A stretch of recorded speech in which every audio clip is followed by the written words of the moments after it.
Ganto naman ang eksena pag ako'y papasok sa umaga.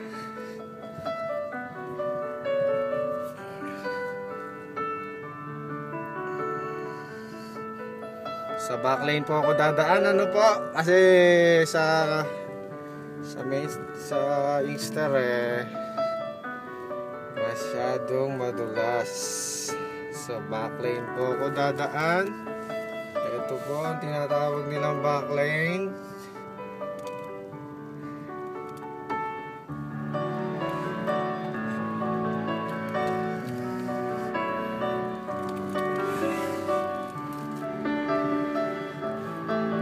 Dahan-dahan lang.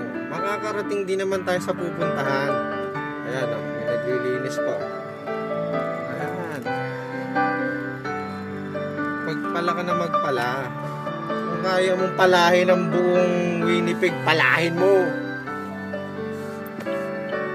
Ngayon, dito na tayo dadaan. Alright.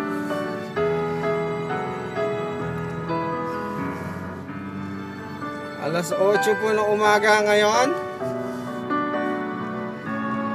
It's minus 11 lang. Batang bata.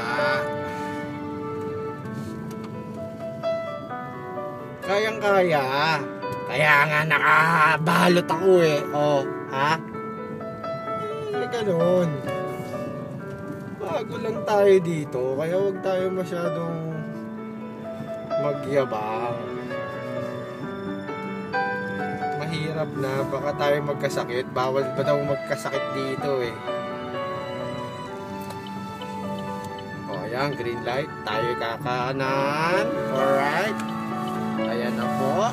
Sa Inkster Boulevard na po tayo, mga kapatid. Okay. Tutulinan po natin ng konti. Mga 70 lang. Okay na yun. 63 yan. Mga ganyan.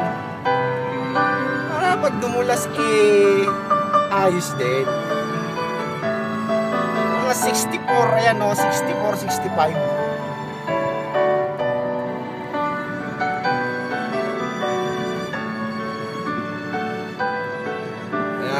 Pagka green light, idiretso mo lang.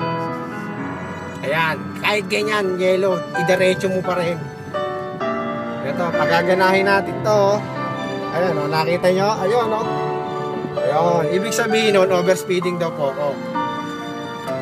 So sa susunod, kung gusto ninyong mahuli o matikitan, gawin nyo po yun.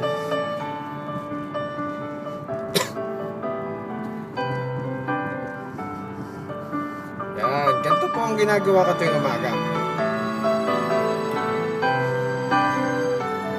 Pero ang takbuhan lang po dito ay 50. Huwag mo ko ilalagpas sa 50 kasi pag lumagpas ka sa 50,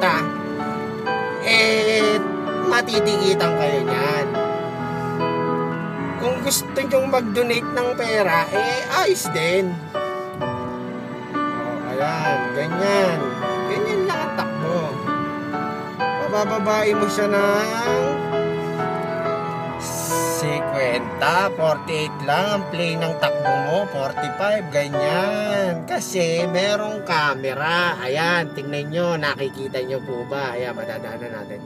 Ibig sabihin yan, may mga camera dyan, nakatago. Ayan na, madadaanan natin, kaya tayo slow down lang. Baka tayo mahuli, matikitan, sayang ang pinagpagudan. Naintindihan nyo ba mga bata? So ngayon, kilala nyo na ako. Ako isa sa mga kapitbahay, laging handang tumulong.